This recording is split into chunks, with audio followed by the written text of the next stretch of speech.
Welcome to The Blueprint, where faith, hustle, and purpose collide.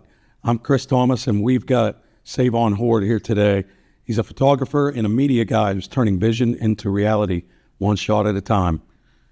Everybody sees the final shot, the highlight reel, the perfectly edited clip, but what they don't see is the grind that goes on behind the lens. Today, we're sitting down with an up-and-coming photographer and media creator who's building something from scratch, and he's doing it with purpose. But I'm Chris Thomas. I'm here with my co-host, Josh Lowe. Josh, how you doing, man? And it's been great. Today's a blessing. I woke up, got breath in my lungs, 2 feet to place on the ground. I'm thankful for that. Thank you, Lord, for that. Definitely been a slow month. I don't know if it's been slow for you, but, it's all right because God is willing. God's will be done. Amen. So I'm thankful for that. And the month's not over, so let's see what brings. Yeah, Josh, what do you have, happening at Whitesides? We know Whitesides, Deal Country in St. Clairsville. He used to drive the Whiteside, as a saying, man. So, like I said, it's been slow, but everybody's hustling. They're calling people. They're messaging people. Obviously, myself, I stay strong on social media, giving God love first, all that good stuff. And then, his will be done. If you give him the glory, then the rest will follow. You don't have to, because he's going to provide. But I got a couple deals going today. The month's not over. Still got some days left. Christmas hasn't quite hit yet, but they say when people come in after Christmas, they have all that Christmas money to give down. But hey, it's all about serving others instead of a sale. I'm going to stand on that every day until my last sale. Yeah, so serving others. So me and my family, we just wrapped up Elf Jr., the musical. My daughter was in several parts in Elf, the musical at the Strand Theater in Moundsville. Lots of hard work put into it by those kids, but man, it went off really good. So we spent an entire weekend just, with performances and just, getting into the holiday season, right? Yeah. Well, so holiday season for me is tough. Obviously my dad's not here. He's in heaven. My mom lives 8 hours away. So I don't have any direct family other than my girlfriend, Marley. Her family, they welcome me. They're bringing all these Christmas traditions in. We're building gingerbread, Chinese on Christmas Eve. And then I've been to the lights twice so far this year. And literally the second time we went, Marley was like, that light's new. And I'm like, bro, this thing was literally here 2 days ago. It's not new. Maybe she was just a little more awake this time, but got to see the Christmas lights up at Ogilvy. It's worth the wait when you sit and it takes 3 hours just to get halfway up the hill. It's all right. The kids love it. So let's get into today's show. Sayvon Hoard, man, I'm excited about this young guy, man, coming up, and just an extremely talented individual, like just young dude here in the Ohio Valley, but a phenomenal mind. He's got a great eye. He's got a great vision. And Sayvon, welcome, man. Glad to have you here. Thank you for having me. Yeah, bro, glad you're here because Sayvon does have a genius, creative mind. With the shots, with everything he does. Obviously, if you don't follow him on social medias, you should, because it's more than just going and taking a shot. He takes you along with his day, and that's some of the best stuff that I watch. I love today's fit, or what kind of shoes is that man gonna wear today? Because I always look at that stuff every day. Then he'll pull out a fresh pair of Air Forces out of the back of the car, like, oh, that's what I'm wearing for that. So Sayvon, let's start with where it began, man. Where do you come from? What's your background? Tell us about Sayvon growing up as a child. Okay, so originally I'm from Chicago. I lived there with my family, my mom, my dad, my younger sister, and my older sister. But and how do you get from Chicago to the Ohio Valley? So my aunt Barb, she goes to our church. Yeah. She's on a prayer team, and so that's my mom. She was working at a hospital downtown, and a customer from this area was in Chicago, and she was telling her about like how affordable and how peaceful and quiet it is out here. It's a lot easier to raise a family. Big change from the cities. Yeah, it's a lot slower. So my aunt got wind of it, and my grandmother, who we lived with, we have our family home, so she was selling it because she was moving to South Carolina with another family member. So we were all like basically scrambling to find some place to live. So, and that came up, and the rest is, they took a visit and the rest was history. My mom loved it. My aunt loved it. So summer 2014, I believe it was July 27, 2014, we moved here. So was there culture shock? Very. Moving from Chicago to, yes. you moved to where? Wheeling, Moundsville? Was it? Elm Grove. Elm Grove. So, yeah, I've been to Chicago, and big difference. I mean, huge city, and then coming to the Ohio Valley. But, we have good people here. Yes. A lot of good people you'll find.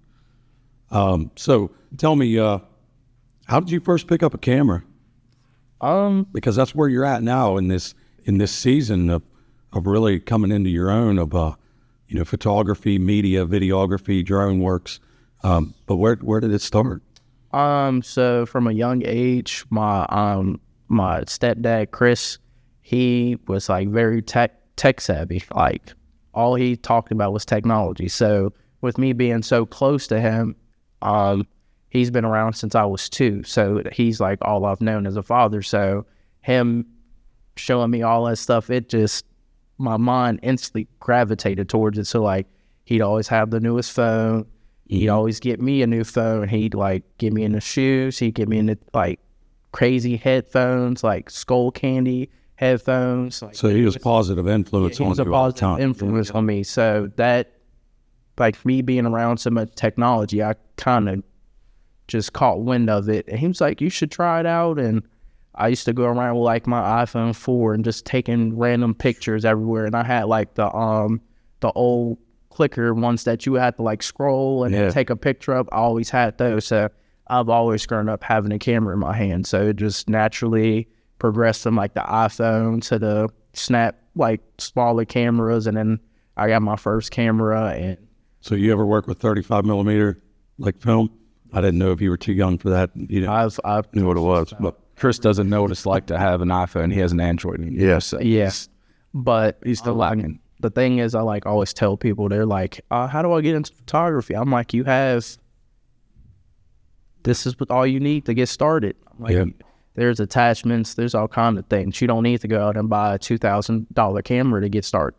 I started off on this on Instagram with the iPhone 5, and then eventually I just kept upgrading iPhones, and the camera quality kept getting better. And I was just posting pictures. Like I'd go out with a tripod and take pictures of myself in a new outfit and some shoes, like Josh Liv said. I always kept a new pair of shoes, so that was my thing. Like I would go on Instagram and take pictures of myself in different spots of Wheeling and South Wheeling, and it just progressed from there. So it seems like you've always just loved taking pictures. Yes. Anyway, when it was just a hobby, right? Yes.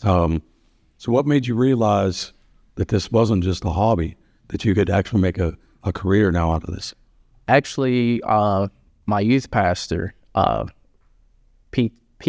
Pastor Robert, he's around 2018 is when he showed up.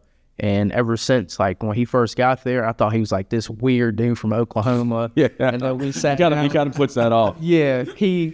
I thought he's like this weird dude from Oklahoma. He was this nerd. Yeah, he was like this nerdy dude, and I just like clung to him, and ever since that was my dude. But he's always like installed that faith in me, like you can do this. Like if I ever have a problem, even to this day, like years later, if I have an issue or I get frustrated, I call him and he picks up the phone, and he's like always there for me. So yeah, it's good. I always say that he was like the one who really, like a mentor right there. And just like if anybody needs like any video or a wedding thing, I always push his name out first, because he was the one who sold me my first camera. So like I always put him like up there with me, so like close to my heart, because he's the one who put that go after. Pick the camera up, take the picture. Like let's go. Like so compared to now, what did your early work look like? I mean, when you look back and you're shooting on iPhone 4s and 5s and then even getting your first cameras, but what did your early work look like? Could you see a difference? It's a night and day difference. Like my pictures were horrible back then, but I mean, with anything, it just takes a lot of time, effort, and patience to get something. Like they say, Rome wasn't built in a day. So yeah, that's what I like to say. Rome wasn't built in a day, but it was worked on every single day. Yes, and I worked on my craft every day. Like even if I'm not out taking pictures, I'm on YouTube or Instagram, trying to like learn something new. Like now I'm getting more into video and reels and short form content, but every day I'm learning. So we're, our producer here at the Blueprint, Mason Goddard, Mason's behind everything right now, but highly talented individual, one of the best around right here. Is working on Facebook, Instagram, and everything. So I know, like, I've been able to introduce you to Mason, and Mason's kind of like took you under his wing a little bit, you know, and give you some pointers because he's a really good guy, good dude to know too. But like, you know, Valley Visuals, they shoot so much drone video, weddings, you know, senior pictures. He's pretty good. So like, I'm excited to see you hook up with him more too, and see what you guys. I'm very excited. And you put minds together. His work is amazing. Shout out Mason. Appreciate you guys. Yeah. And taking us back to the Bible verse, Chris, of iron sharpens iron. Right bro. You know, coming off of each other, working with each other, keeping each other lifted up. First Thessalonians 5:11, encouraging each other. You know what I mean? So that's the awesome part about it. It's a kingdom connection. Yeah, I always say, you know, there's enough work for everybody. Everybody can eat. We can empower each other. We don't have to battle each other. That's like the main thing with me. Like all the photographers in this area, I try to connect and have a relationship with them because I know that a lot of people view like media as like this like dog eat dog world like kind of thing. Like they're all trying to get for themselves. But for me, I'm like trying to connect and have a relationship with everybody because what I see, he might not see, but and it could be the other way around. But it's enough clients, it's enough money to go around. It's no reason for us to be like mean or selfish towards each other. Like you notice and go on my social medias, if I see something dope that like Mason shot, I will go on my page and I will share it and I will comment and share and try to uplift him so he can continue to go ahead with his craft. And the thing with me in photography is like, yes, I do it at the church and that's like my favorite place to shoot. But like, I want people to not just see me as a photographer, but like I can use my gifts in the church and then people can see like what God's done for me and connect me to the church and everybody else. So photography is more just like my way of connecting me and God and other people all in one. So it's like, what you did with your serving people and selling cars is kind of I took that to heart and I've kind of take that and ran with it for myself. Full circle here. Chris has been in sales longer than me, and that's what he would always say. It's serving, not a sale. And it's the same thing. Like sales can be a dog eat dog world too. But when you're out serving people and like giving a tip or hey, why don't you try this next time or use this word track or whatever it might be, it's the same thing. So and when you follow the Lord, like Chris has always just pounded it into my head, it's all about service. It is not about a sale. It's always about service. The same thing with your craft. You're here to serve others. You're here to take that picture in that moment, but it's way more beautiful once you put your hands and your gift on it because you got the anointing to turn it into something beautiful. You know, you can turn a piece of coal into a diamond, you know what I mean? Because you just make the lighting and everything else work. So that's awesome for sure. So there's a scripture that, you know, really tied into this that I feel like just spoke to me for you, and it's Proverbs 18:16, which states, "A gift opens the way and ushers the giver into the presence of the great." That's good. So like that gift that you have, you know, you run with that. You know, that gift makes room for you. Right. And like at church, like they always say give, but people always correlate giving to money. Everything's not about money. Back in we're called to tithe their talents. Yes, tithe their time to people. Everybody didn't have money. There was no dollar bills, so there were goods and services. You would trade your talents or good for that. Everybody's like, oh, the church, all they want is money. I'm like, no, they want your time, your effort. They want you to grow. They want you to take your talents and use those to give back to the person who gave. They want the best of your gifts you've been given. Yes. So that's kind of why I'm always at church. Like if they need help, I'm like there. Like I enjoy doing that. Like that's what keeps me going, is being able to serve other people and help other people, because growing up, I always did not always have that. So it's nice. Right. That's to do. So let's talk about the grind behind the camera, man. What are some things that people don't understand about photography and media work? And I'd like to have our producer Mason kind of chime in on that too, because he's in that same world as you. Yeah. What a lot of people don't realize is more to photography than just picking up a camera and clicking a button. There's like days of when you're tired and don't feel like it, that you still have to go through and edit these portfolios and stuff of like weddings. So like a wedding, most wedding photographers take over 2,500 pictures. So you have to go through 2,500 pictures and pick out the best ones and edit these in a span of maybe a week. While on top of me, I have a full-time job. So I have family, I have church, I have my own personal problems that I have to balance on top of photography to get this stuff out. And I have to do it with, I want to say, like a good mind and heart. Like, I don't ever want to deliver something like, oh my God, I have to just deliver these. I want to be like in good spirit when I do it. Right. So I always try to keep a positive mindset and a mindset of that I'm blessed to be able to do this. Like you get to give with a joyful heart. I have the opportunity. Like I'm blessed to do this. You don't have to do anything. I'm blessed to do this, and that's like the mindset. I try to Mason, what do you got, man? What do you anything you can add on to that? I could not agree with what he said more. A strong example, I had the Martins Ferry Civics baseball and softball teams. I had 27 teams. It was right when I started here at this job. So I had a full-time job at the time, also serving at Quaker Steak and Lube. And I had about 250 or 275 kids that purchased individual packages. And I was trying to bust those out as quickly as possible. That included editing, packaging all of the actual physical prints and things that people ordered, like they had buttons, little statuettes of the players, like trading cards. So putting that all together in 300 or 275 different packages and making sure there was no mistakes made, all while having a full-time job, all by myself. I didn't have any help, no employees helping me.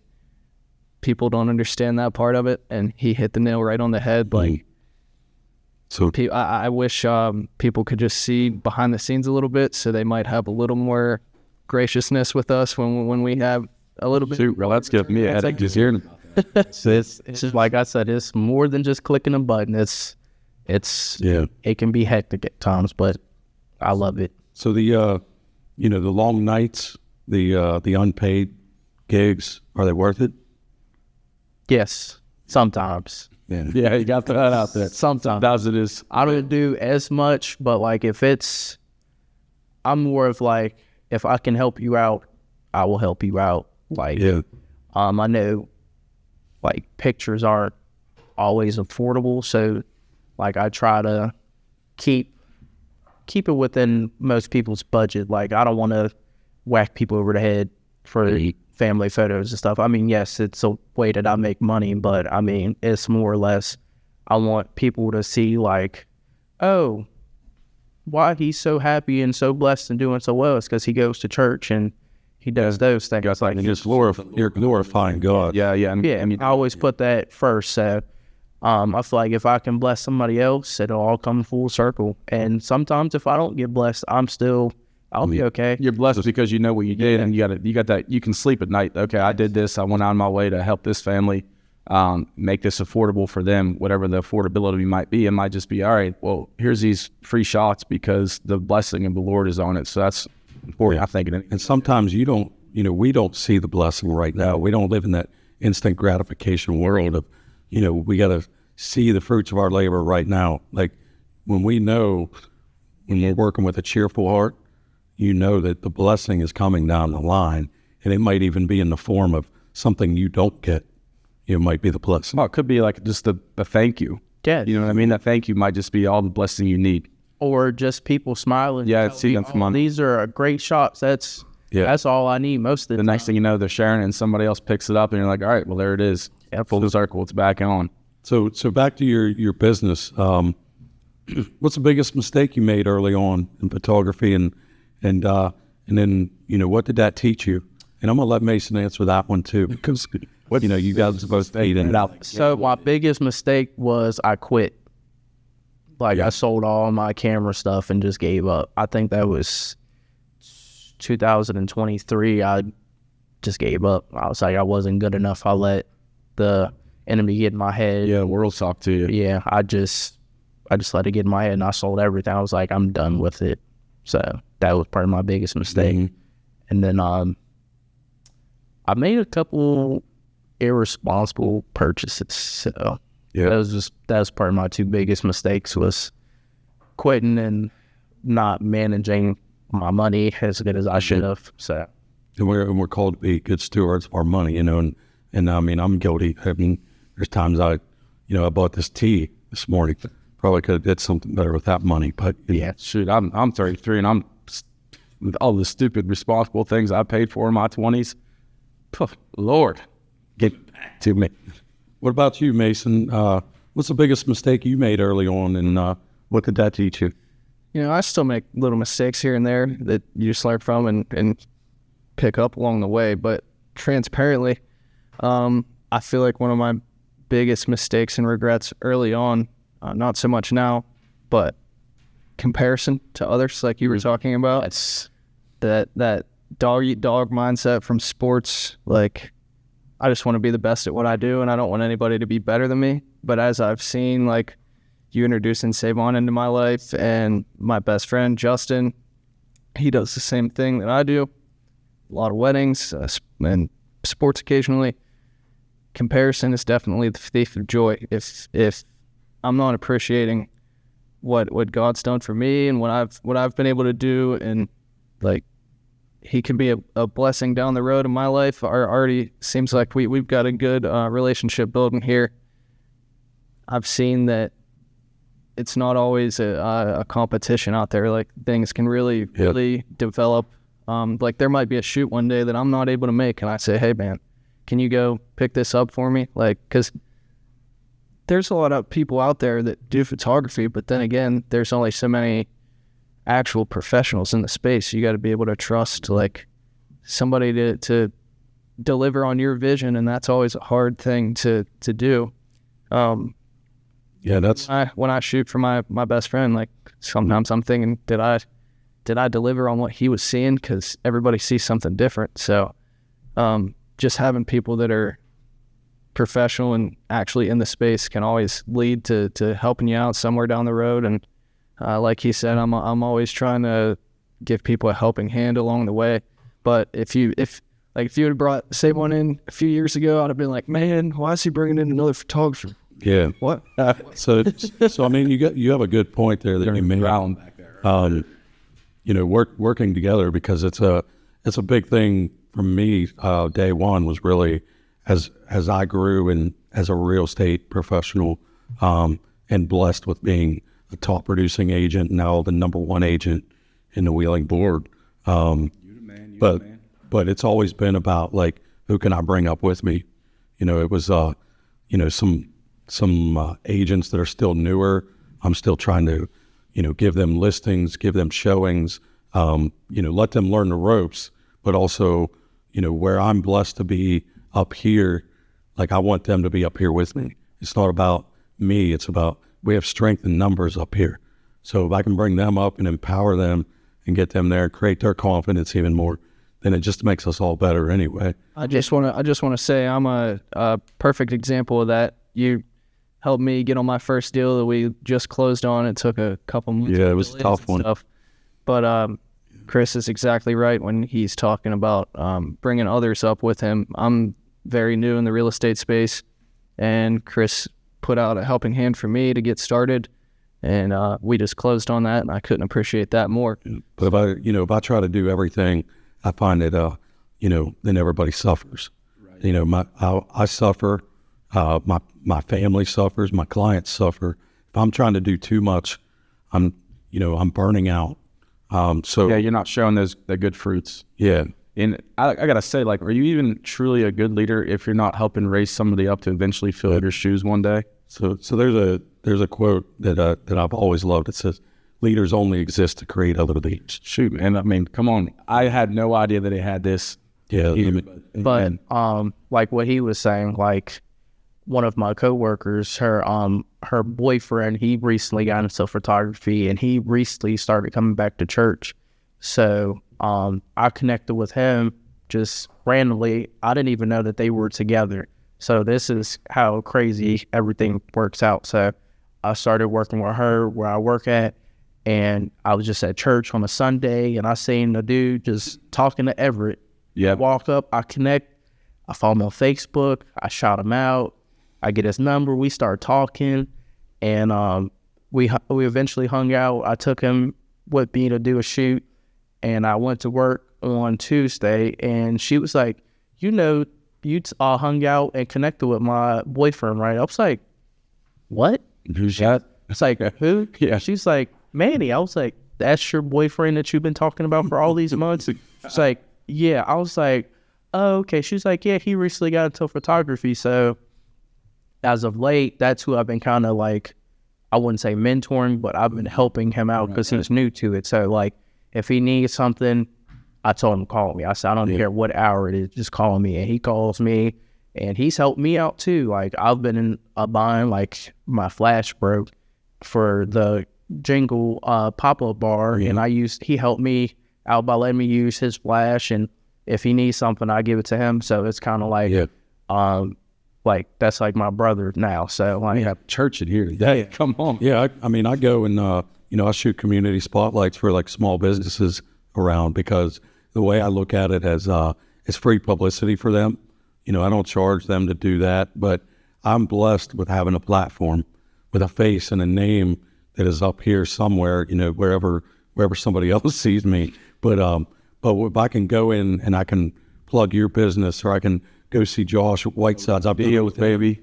I went in probably about a year ago. I stopped in and said, Josh, you just want to shoot something? Yeah, and it was like, just start talking, and that's literally kind of how this is going to. And I was like, whoa. Yeah, no script, just wing it. And but I'm blessed with that platform to bring others up, no matter what space they're in.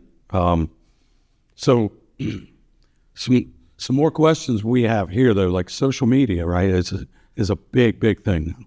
Do you see it as a blessing, or is it a burnout to you? I guess two things can be right at once. It's a blessing, and at the same time, it's like a curse, because I feel like social media and technology and phones have given people this idea that I should always be accessible to them. Yeah. When they have not either put in the time or efforts to earn that privilege. So I feel like that's the bad thing about it, but the good thing about it is you can reach so many people just sitting in your room, post something on TikTok or Instagram, and you have millions and hundreds of thousands of people that can see it. So your outreach is a lot better than I say back in the day, because back in the day you had to do business cards and flyers and newspapers, or even go on the news and try to get your name out there. But now it's like, if you pop on TikTok or Instagram, you're in there. Like, your business can boom just off of one post on TikTok. So you can go viral. And just take off. We see the age of the influencers now, right? Yes. That there's so many of them out there that we can look at and go, we don't even understand it. But I see like those people. We don't understand it as much, Chris, because we're a little bit older. Yeah, Sayvon. But I see all those like people as opportunities, like to get to know these people and see what they've gone through and connect with them. Like, I don't see every person as like money. Like, I see it as a means to build a relationship and like connect me, God, and that person. Because like I've had an up and down relationship in church and stuff like that. So I've been very blessed, but I'm like, who am I to hold all that to myself? Like, I want to see everybody else get blessed too. Like, I've struggled with selfishness and, like he said, comparing myself to other people, because I literally quit and sold everything. So I'm trying not to compare myself to everybody, but more or less see everybody as like as a person and not as a sale. Like I just want to have a human to human bond with everybody I interact with. So how do you handle working with clients that they don't get it? Let's say. That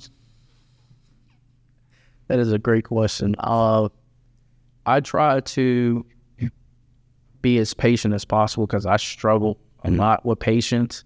But the way I see it is like growing up, I had a rough upbringing, and my grandmother, she was very, very patient with me. So that patience, the patience she showed me growing up is the kind of patience I try to show ignorant or very rude people because you're supposed to love your neighbor.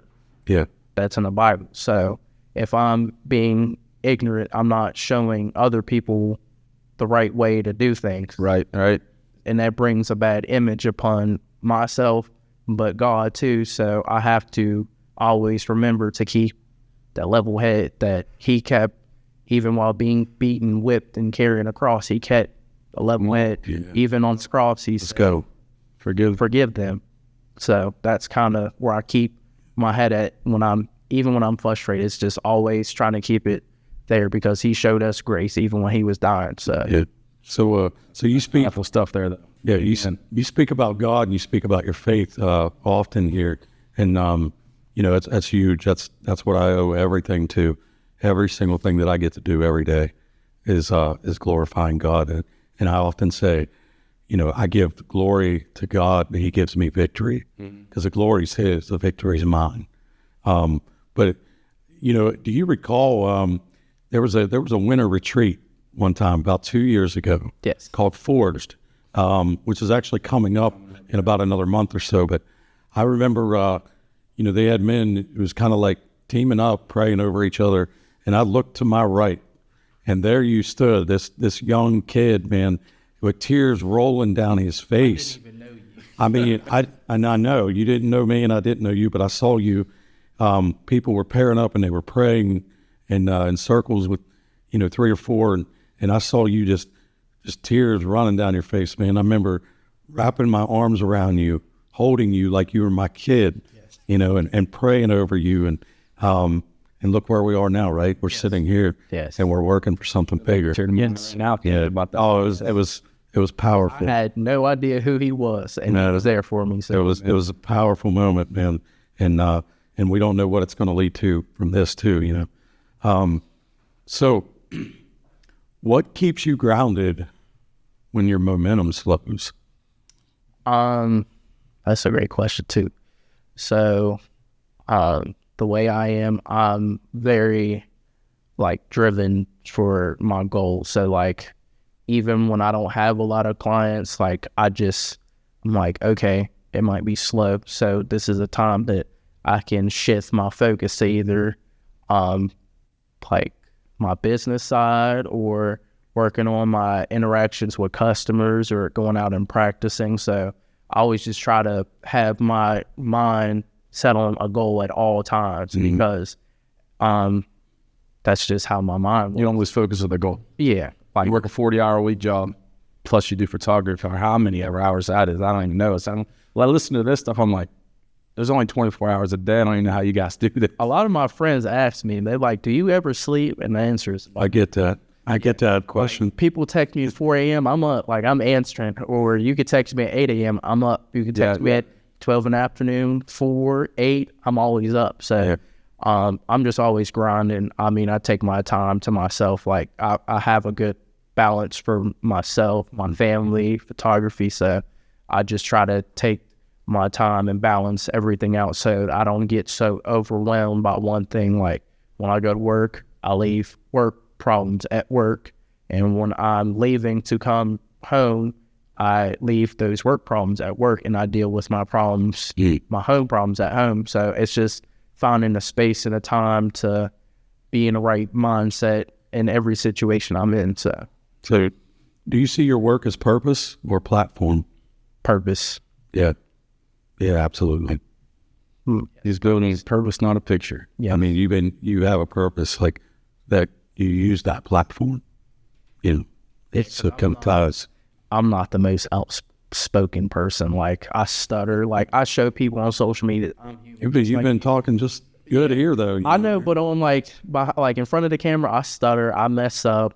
I have brain farts. Like I show all that on social media. I'm not this perfect person. Like I mess up. I do wrong and right just like you do. So I just try to be more like personable on like a human level. Like I don't think I'm better than you just because I take pictures. And you don't think you're better than me because you sell cars and you do this or you do that. We're all equal with the Florida crumbs. Yeah.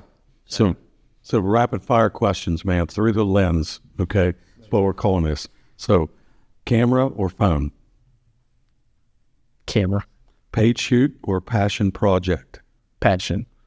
Lightroom or Photoshop? Lightroom. Your dream client? 3, 2. I'm just kidding. Pastor Tim and Linda. Oh, come on. Oh, nice. Come on. One piece of gear that you can't live without in your business? iPad. And the best advice you have ever received?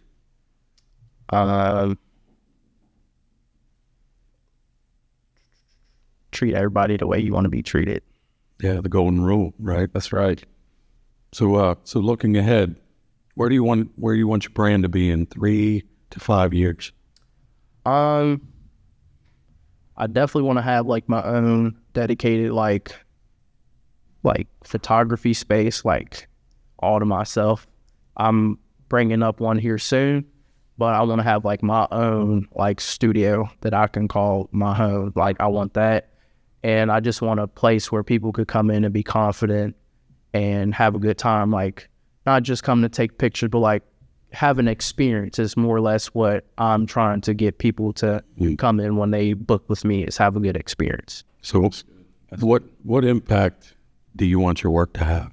What others? I want them to see that like I'm just like them. I mess up and sin every day, just like everybody else does. I'm not perfect.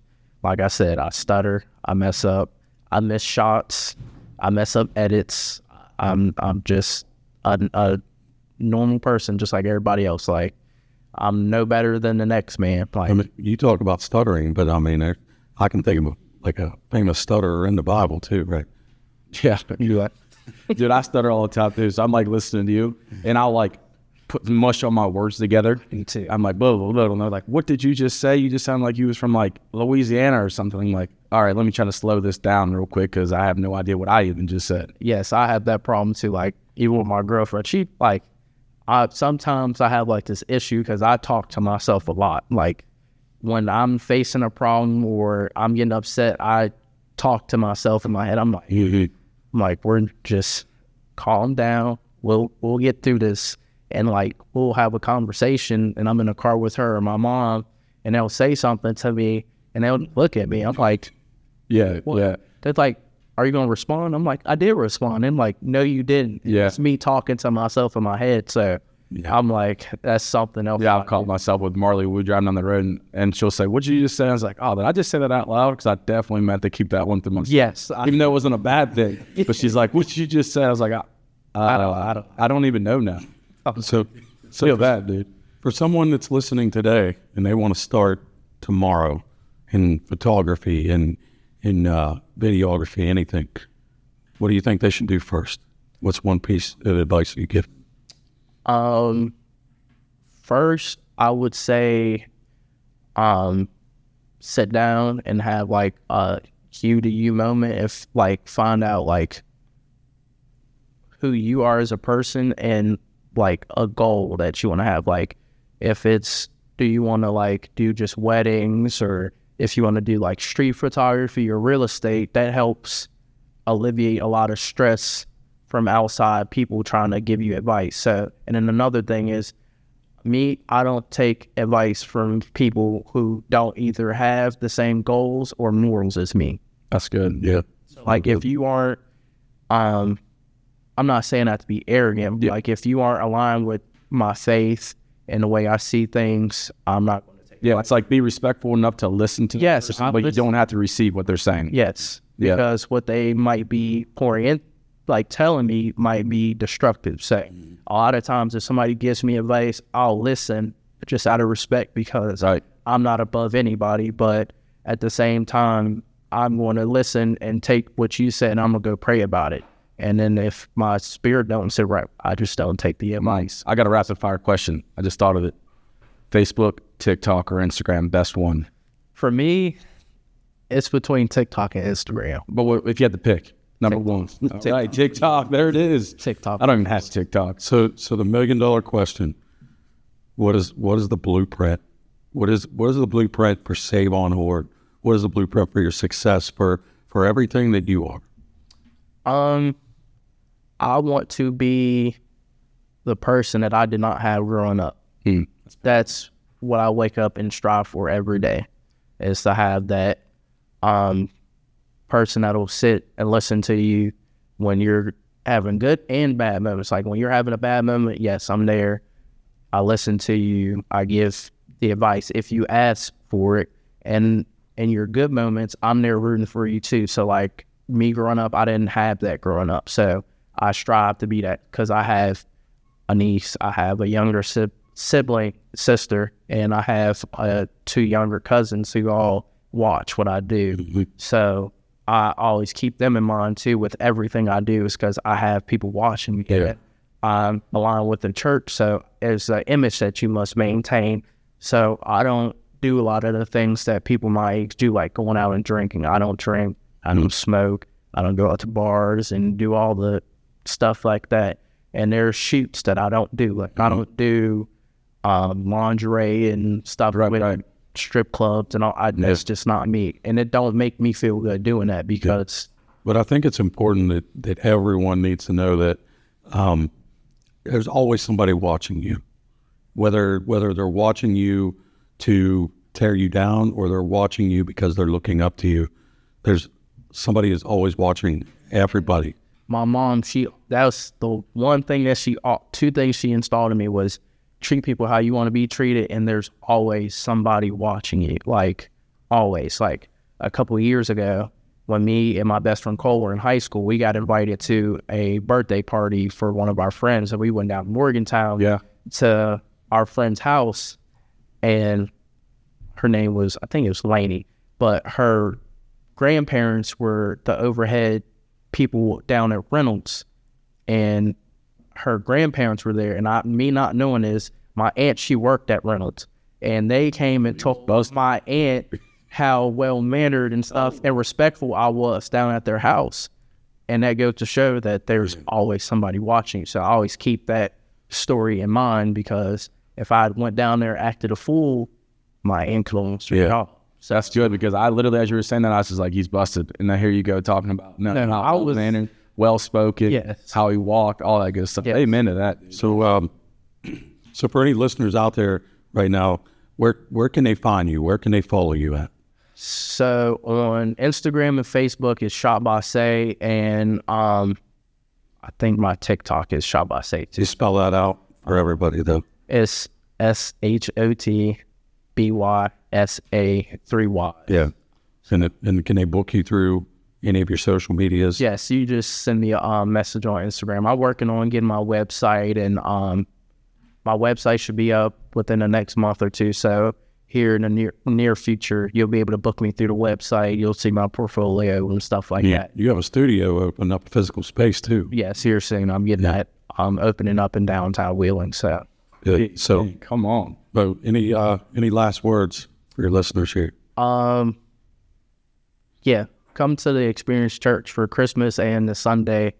And if you need anything, if you need a car or like vehicle, and if you need to sell your house or you're looking to get a house, come to Chris Thomas. And if you need any video or pictures, Mason. So that's good. Shots go. So if this episode lit a fire in you, don't just listen, start moving. Like, share, subscribe, and start building what God put in you. Thank you. Hey, I love you, but God loves you more. Come on.